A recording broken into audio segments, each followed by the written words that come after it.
and welcome back to DSACO Up for Discussion. I'm your host, Sarah Sewell, and I'm glad you're joining us today. We've got a really exciting episode lined up because we're talking about one of the most impactful programs we offer here at the Down Syndrome Association, our Enrichment Center, also known as our Tutoring Lab. This space has become a place where individuals with Down syndrome can learn, grow, and feel supported in ways that they're tailored just for them. And before I get started and introduce our special guests, I have to say September is going to be really busy at the Down Syndrome Association. So not only will the Enrichment Center be in full swing, but we'll be gearing up for the Down Syndrome Festival and 5K. And that is happening on Saturday, September 27th at the Myriad Botanical Gardens in downtown Oklahoma City.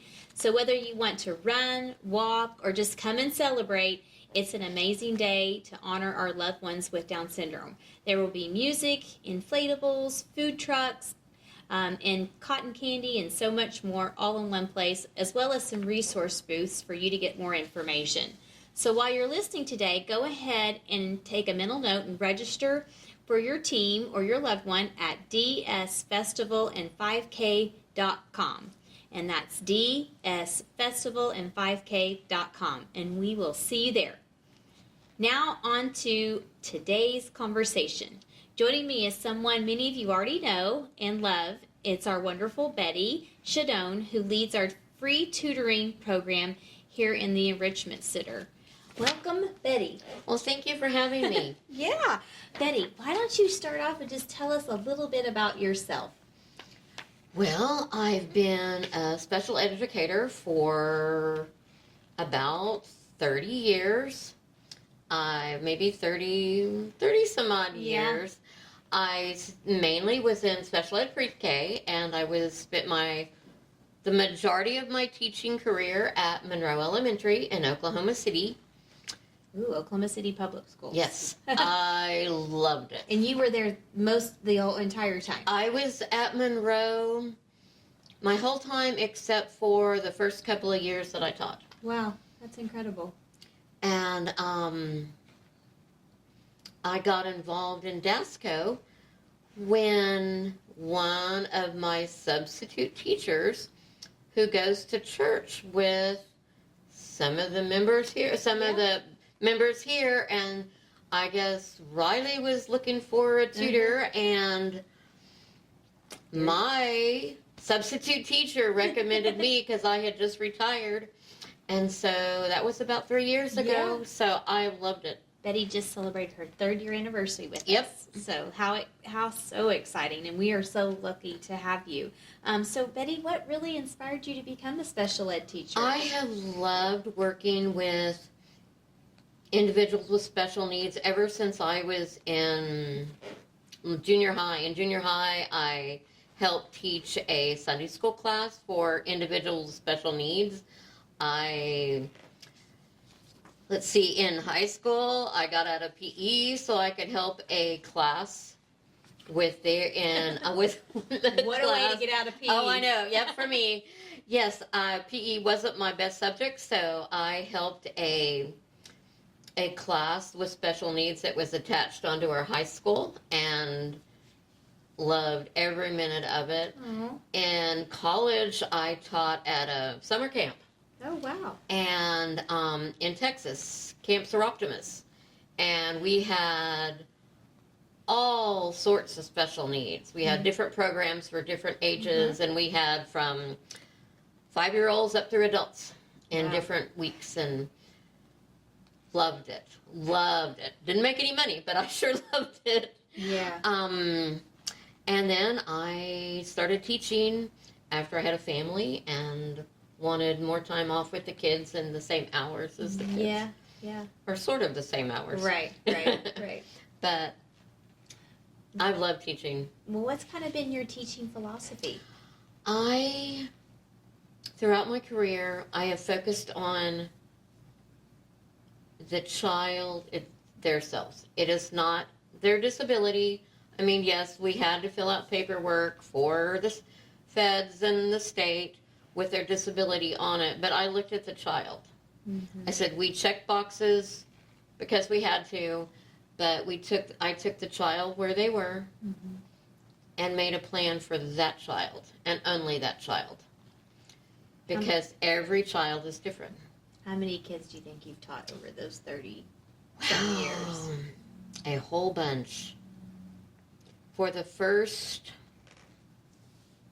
10, 12 years, we had like 2 classes and 10 in each class every year. And then we moved to just having when preschool went full-time, then all the special ed classes went full-time. And so I just had 10 a year. Oh, wow. But a lot of kids.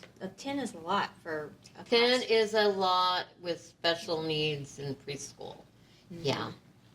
So, you started doing tutoring here about 3 years ago, and I know, we do it from 3 years and up. Kind of just walk us through what a typical session looks like for some of our kids. First, and adults. I kind of get a gauge on how they're feeling. Do they come in excited? Do they come in a little tired? Especially if they're coming from school, Yeah. they might be a little tired. So I kind of tailor activities. Do they need to be up and moving around? Mm. So we might do a more moving activity that involves more movement, or are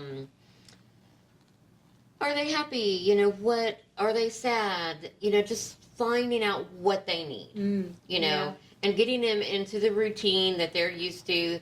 They may have a specific game they like to play first. Mm-hmm. That kind of gets them off into learning. Then we might start with that one. Do you notice some of them kind of like to come in and have a routine with you already? I definitely have some that have a particular routine, that's funny. and I have one that we've been reading a book, and I've copied off the pages so I could make them bigger and the print bigger and everything. And she has to make sure the pages, when we turn the page, they have to be stacked very carefully. Uh-huh. And they all have their individuality that comes out in tutoring. Yeah, I'm sure. They, but that just makes it more fun. Yeah. Getting to know them and what they like, what they don't like, and they definitely have their opinions on those. So kind of talk us through like some of the curriculum that you're using and the things that happen in the tutoring lab. We do a variety of curriculum, and it just depends on where the student is, what the parent wants, Mm-hmm. what the student wants, Mm-hmm. and what they're interested in. Like some parents really want us to focus on reading, so I pull from a lot of different curriculums on reading. Mm-hmm. But we do. Is there one in particular that seems to click better? I like the Reading Simplified program Mm-hmm. that really works on helping kids learn how to manipulate the sounds. We learn all the sounds, and then we might be working on, we'll start with the basic words with a few letters. And we might do, okay, this word is, sound it out, app, map. Okay, how can you make it to nap? What letter do you need to change? And we talk about it and look at it and practice it. And it doesn't take too long, and they're starting to think about the sounds and able to blend them better. Okay. Yesterday we were working on that, and usually I've been having them read the words, but the couple of kids came in yesterday, and I said, okay, we're going to do something different. We're going to write the words. Oh. And they were like, eyes are really big and everything. But once they realized, and I use visual phonics. Yes. And so one was a little hesitant on not being confident that he knew the sound. Right. He really did know the sounds, but he just didn't have the confidence. So I would use the visual phonics when I was saying the sounds, and they were picking it up. And after we wrote about 15 words. No, we wrote 24 words because they had to count them. Oh, They wanted to so count there's math them. in there too. There's math in there. They counted them. So then I wrote all the words on the board, and so that we shot them with a dart gun, Oh, and that's then they awesome. were reading them again. Not only they wrote them, but then they were reading them. Mm-hmm. About how many times do you think it takes to click, or is there a magical number? There's sometimes? no magical number. Each kid is different. Yeah. You know, some kids may need many repetitions, and it also depends on how many sessions they come. Mm-hmm. I've had some that if they come, once a month, we don't make as a lot of progress. Right. But I have some that are really consistent about coming at least once a week, and we're making a lot of progress. That's we're awesome. seeing progress. I'm seeing mainly in confidence that they are realizing they can do it. I try to set them up to be successful. To give them only, not that it's easy, but just a little harder. And then once they can master that, then we go a little bit harder. But just in small chunks. So they are successful, they see they can do it, and they want to do it. They do. I know in your 30 plus years, I'm sure you've got some great stories of successes. Are there any that you would like to share? Or maybe there's been some here recently. Oh my gosh, I have one adult that comes in, and we've been working on money.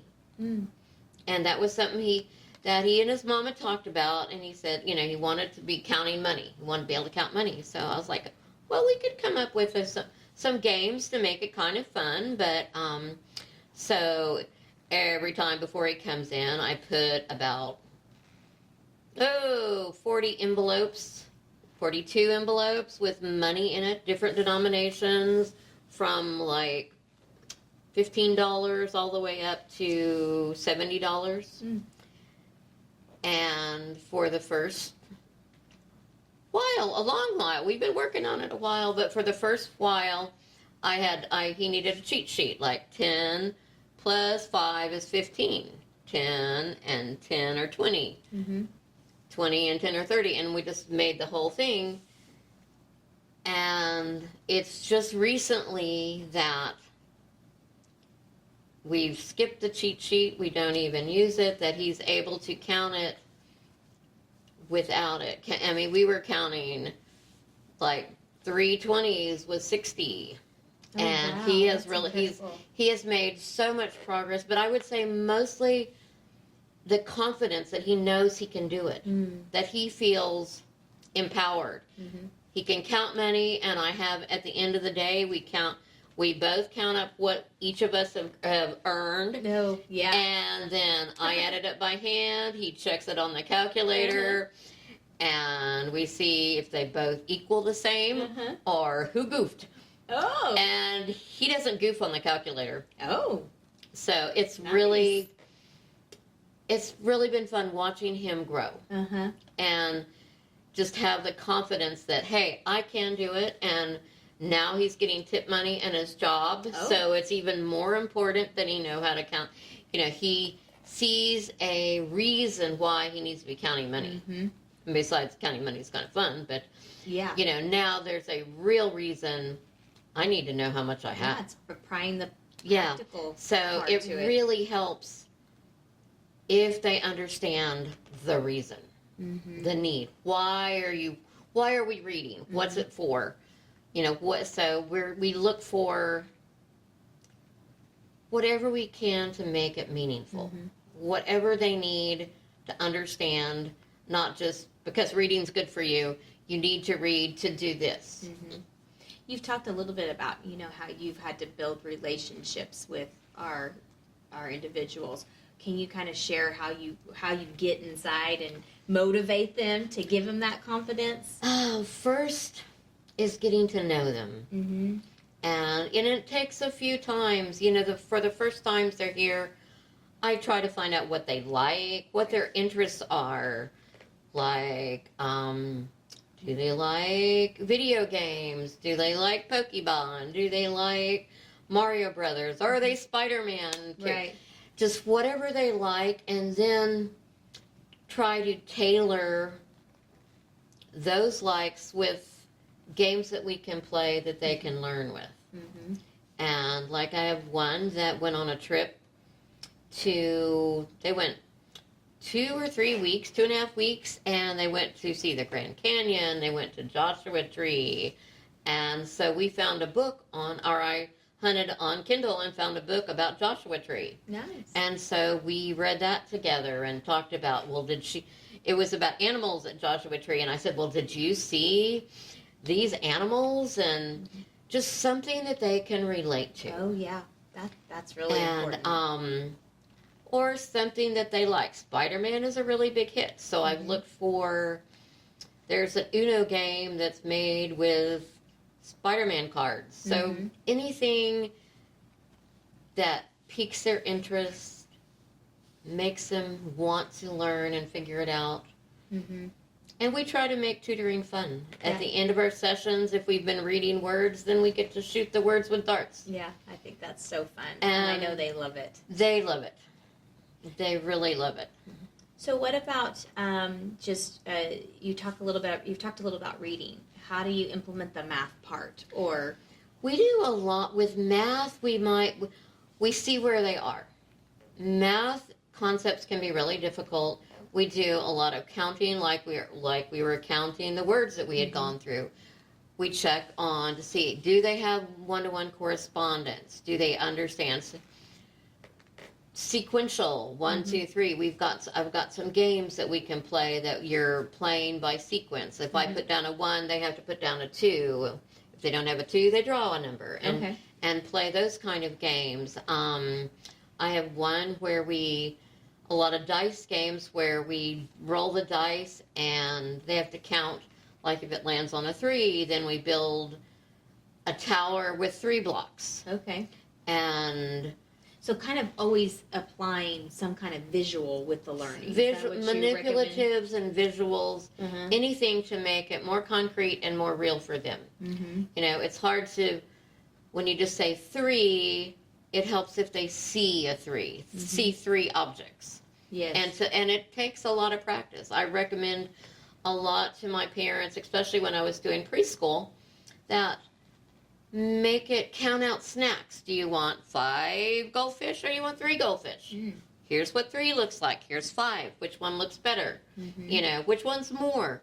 Just using a lot of the concepts that they're going to hear over and over and over again.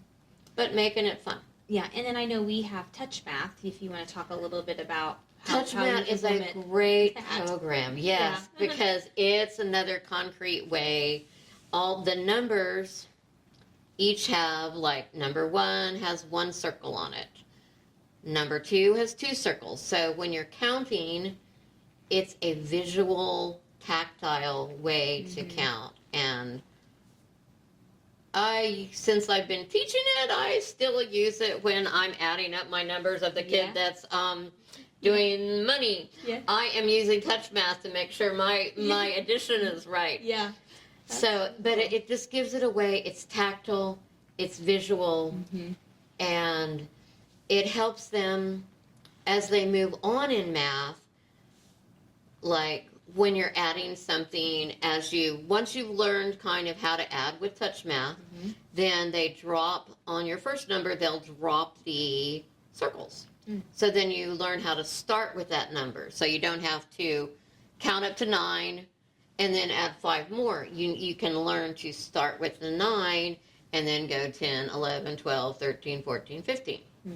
So just to make it easier for them, make it more real.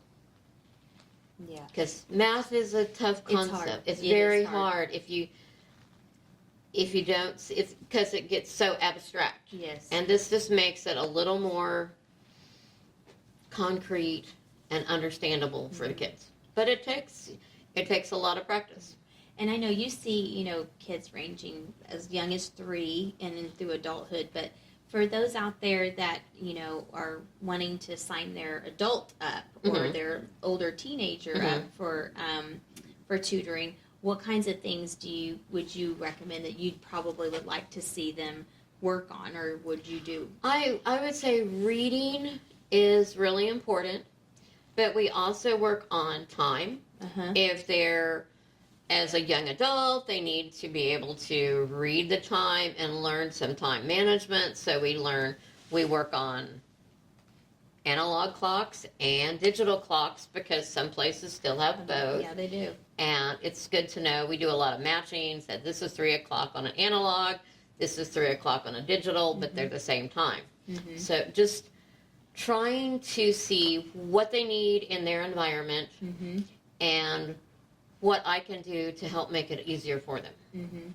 So if they need reading, great. If they need money management, if they need help with math skills, you know, just whatever they need. If they need help reading recipes, you know, we talk about that. We talk about, we had some that really liked reading grocery ads. Oh, yes. And I know one of those. yes, and that's so She likes them. we brought grocery ads in, and we talked about money, and we talked about you have to have, you know, and we would add up what she wanted to buy, and then said, oops, we've got to make sure we have extra money for taxes. Oh, What are taxes? Ew. Yeah. And, or if they like to go out and eat, we make, we'll look at a menu and say, oh, Chick-fil-A was always a favorite. So I'm sure. we would look at a Chick-fil-A menu and say, okay, you've got $10. What can you buy? Oh, not much. Not much, yes. Yeah. Not much at Chick-fil-A. Nope. But they learn that there are choices to make. Okay, okay, if I want large fries and a large drink, I'm not going to get much other food. You know, so just learning choices and... I like that, the choices part, because I think that's really important with the adults, you know, and letting them make the choices because they're wanting and live to with be their choices. Yes, and live with them. That's for sure. You know, this was your idea. This is what you wanted. You wanted to buy, so you wanted your large drink and your French fries. Well, you now have $1 left. Sorry, can't get the ice cream. Nope. Yeah, and I'm sure you probably take a different approach with the younger kids, and you know, probably just getting them to understand. Sometimes just sitting still in the classroom. Yes. So why don't you share a little bit about the different, you know, talking about how the learning environment's different for the younger ones. Well, for my youngest ones, we've sometimes gone into our sensory room and done some activities there where they get some more movement, because mostly in a preschool classroom, you're not going to be sitting down listening all the time. You need to be up and around, and that's how they learn. So with one of my little girls that I've had, we were working on her name, and we hid the letters in the ball pit. Oh, and genius. Then we had to find the letters, and she matched them to her name on the floor. She'd have to lean out, reach, and match. Look at her letter and match it to the ones that I had taped to the floor. And then we did, we started with just matching her name and picture with just her name. Then we did her name, her little brother's name, and her mama's name. And so people she could relate with. Yes. So once she kind of got the idea that she knew these people, she could recognize their names, then we moved on to other names and other words and other letters, and just making it fun, making it something that they can relate to. Lots of kids relate to their name and like seeing their name in print. Yeah. So, I know Kirsten corrects people when they say her name wrong. So. Oh yeah, it's their name means their a name lot is to very them. important to them. Yes. So, starting with the letters in their name, and we first started with her, just the G for her name, P for her brother, M for mama, and that was the letter we started with, and she would match those to the pictures and the letters, and then we moved on. And after about 3-4 weeks that she's been coming, she's tracing her name and recognizes her name and her brother's name and mama's name without pictures now. Nice. And recognizing the letters. One time we put the letters on the sensory tiles. And so she got to jump on each tile and watch the colors swirl around. And then we jumped on her name, and then we were at the table, so then we made her name with magnetiles. Mm-hmm. And then we traced it on the board, and then we wrote it on the table, and we also talked about, this is a special table, we can write on it, but you have to ask Mommy if you want to write on a table at home. Right. But not Betty's special table. No, this is a very special table. Yeah. But we try to take the kids where they are. Yeah. You know, if they have trouble sitting, we've got some extra kind of seating. I have a ball chair that they can kind of bounce and wiggle on and get some movement. I always, when I was teaching, I had a ball chair. Yeah. I kind of like the ball chair. I like the ball chair. I like the movement in it. Uh-huh. And if I like it, typically I'm going to have some that are going to like it too. So we give them choices. Do you want a small chair? Do you want a tall chair? Do you want the ball chair? Do you want the beanbag? You know, just any way to make them comfortable. Yes, yeah, this is their choice. This is, you know, it's hard when you come from school and then come to tutoring and you've worked hard all day. We want to make it fun. Yeah. You know, so we try the skills they need, but we try to make it fun. We use games. I use Uno games. I have a Jenga. Oh, yes. But it's colored blocks. And so I took sticky paper that are Post-it notes. And I laminated them all, and then I can, whatever we're working on, I can change the words to what they're working on. Like if they're working on consonant, vowel, consonant, then I'll write all those words on it. And then if you pick a yellow one, if you roll the yellow dice, then you've got to pull the yellow block out and read your word. No, there's a lot going on in that. Yeah. Bit of learning. We try to incorporate a whole lot of skills in just learning, whether it's counting. Uno is a really game that they all love, and you know they've got number recognition, but I've got them where I've made Uno cards with just sight words. I've got Uno cards with consonant, vowel, consonant words, and then on up. I just bought a template, and then I can change them. Excuse me, to whatever we need to be working on.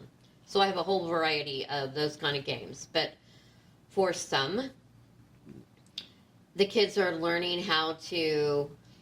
They're reading the word, and then they don't have that color, so they've got to look at the number on the card and see if they have one of those numbers. So there's a lot of processing going on in the games, and I love that. I think that's great, and I think it's a great way for them to learn, and I know it really benefits Kirsten that way. If you had to say, you know, what are some of the challenges that you think our kids, our loved ones with Down syndrome face, and you know, for parents out there that, you know, are interested in tutoring, you know, why is this a good fit? I would say I think a lot of people underestimate children with Down syndrome. Yes, they underestimate them. They are so capable. It may take longer for them to get the concept, but it is there. They are so capable. Yes. And I have really enjoyed seeing the results of y'all's advocacy. I mean, seeing, we have several that go to Bishop McGinnis, and just seeing how that school has embraced my students with Down syndrome. And they've gotten involved in the sports. They may be helping baseball bat boys, or they may be a quote manager of the team, and one of them, I know that his friends from school came over this summer and they took him out to main event. Yeah, and awesome. That, to me, the more we have kids with special needs included in regular classes, in a regular environment, there are going to be more people that realize they're not that different. Right. And I know you've told me this, you know, how inclusion you feel is so important. And you have witnessed it. It's not just the research and the data. Can you share a little bit about how you've seen it in action work? One year, we had some friends and I had gone to a conference, and they talked about how this inclusion program, and theirs was mainly for autism, but when we came back from the trip, we went to the school board and said, we want this program. It was in a preschool class, and instead of me having my own class and the regular preschool teacher having her own class, we combined 2 classes. I had only 5 students, and she had 15 students. Mm-hmm. So we had 20 altogether, but it was 2 teachers, and we had 2 assistants. And yeah, it's, was not economical, but we also had a trainer that came down and kind of gave us ideas. But those students that were in that program did so much better, as well as the children that came to regular preschool but hadn't had a family that was able to give them the basic knowledge that a lot of kids get, your colors, your shapes, before they get to preschool. So I was able to pull those in with my kids and work on that. Mm-hmm. And it changed everything. Mm-hmm. I bet. It was very hard to go back when the district said no, they wouldn't pay anymore for that kind of program. But everybody that was involved in it saw how good it was. But I was lucky to have a really good team. Our preschool team was excellent. Our special ed team was excellent. And I was able to, as soon as I knew a kid would be successful in preschool for 30 minutes, we were able to move them into preschool for 30 minutes. Or it may be during playtime and not sitting down listening time. But we did a lot of that, and I think our program, that helped get our kids where they didn't have to have regular special classes all the time. They were able to move up, and just seeing the kids that we did that with. One of them's going to class in the IB program. That's what you mentioned in earlier. He's starting 6th grade, and That's awesome. when I had him, he was nonverbal. Oh, wow. And at 3. Oh, wow. And that, it just giving kids a chance, looking at them as individuals. Yes. Not as a diagnosis. I say that all the time. Oh, yeah. I preach it all the time. We only worry, and I told the parents, I said, we only worry about your diagnosis to fill out the paperwork. Yeah.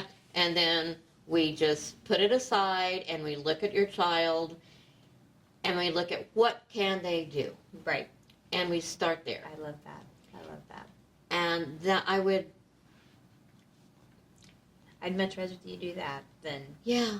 I think and they that learn was better. And when we would go to an IEP meeting,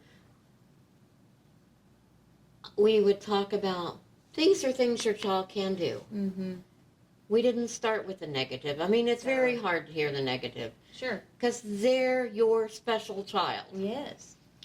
And they're yours. And it just so, parents need to hear, your child can do this. And I try to give parents here an idea. Look what they're doing. Yes, they may not be doing everything you want them to, but look, they are matching words right now. They can tell the difference. Looking at 2 words, they know if they're the same or different. They may not be able to tell you, but they can move one aside. Learning, having parents know their kids have positive skills is so important for me. Yeah, I would agree. And Betty, I know you are going to expand your time with us in September. Yeah. So you want to share a little bit about what your hours are now and what they're expanding to? Okay, right now I'm pretty much working Tuesday and Thursday with occasional Saturday, and I've been coming in on Fridays for one little girl. Yeah. But I'm going to be doing Mondays Tuesdays and Thursdays, and at least one Saturday a month now. That's awesome. Yeah. So those of you out those there that I listening, can get catch up signed with those. Yes. Yeah, get signed up. And if you don't know where to sign up, you can just go to our website at DSACO.org and click on the Enrichment Center, and the time slots are there. I know they fill up quickly, They do. unfortunately, but maybe with some expansion time, that will give everybody an opportunity. I hope to so. come I once would. a week. Mhm. That's what we like. We want Once a everybody week. once a week at Yes. least. But I know your time is precious, and as far as getting things scheduled. But we really do appreciate all that you do and the impact that you're making on our loved ones. And I can see the progress. But what's exciting is just seeing them come through the door, because they are so excited to come to tutoring with Miss Betty. They hit the door running. Yeah, I love having the opportunity to tutor here. It's so much fun doing a one-on-one or even a small group of two. It just, you get to know the students, you get to know them. And the parents. And that's awesome. And get more contact saying, hey, if you work on this with them or do this. I have one student that his mom really wanted him to read. So I worked with him for about 6 months, and they really weren't making much progress. And then I noticed that he was signing colors. Oh. So I was like, let's see. So I taught him just a few sight words. We started with the pre-primer sight words and did the signs to it. And now he's got a vocabulary of about 45 words that he can read. That's so awesome. And it's just, you have to look at them individually and see where you can help them progress. And communication is so important. So him just knowing those words and being able to sign them. Yeah, mom's ready to learn too. She says, that's great. he's showing me words, and she said, I want to make sure I know the words. So I've done her a PowerPoint of the words that we've done. Oh, that's awesome. Well, we're just so excited that you're here, and we can't wait to, kind of expand our tutoring session. So with that, I'll just tell everybody again, you can go to our website at DSACO.org and click on our Enrichment Center and get those sign-ups going. And if there is something special that you need, just give us a call. We can work with Betty's schedule usually, and if some of you want to come together in a small session, I'm sure she'll love to do a group. She does that with a few of ours. But again, we just thank you, Betty, so much. We really appreciate you being here. And being I really enjoy this. Family. This is the best job you can have after teaching. Good. I'm excited. I think our kids are the best part of us anyway. Absolutely. So, but thank you again. And speaking of community, don't forget our big celebrations coming up. The Down Syndrome Festival and 5K is Saturday, September 27th at the Myriad Botanical Gardens. Come run, walk, or cheer for individuals with Down syndrome and help us reach our $250,000 goal of raising money so that we can support programs like Betty's Tutoring and our Enrichment Center. And again, you can sign up or donate at dsfestivaland5k.com, and you really don't want to miss this opportunity for music, food, and just a lot of energy that the day brings. So thanks for tuning in for DSACO Up for Discussion, and until next time, keep learning, keep growing, and keep celebrating our amazing community. Thank you.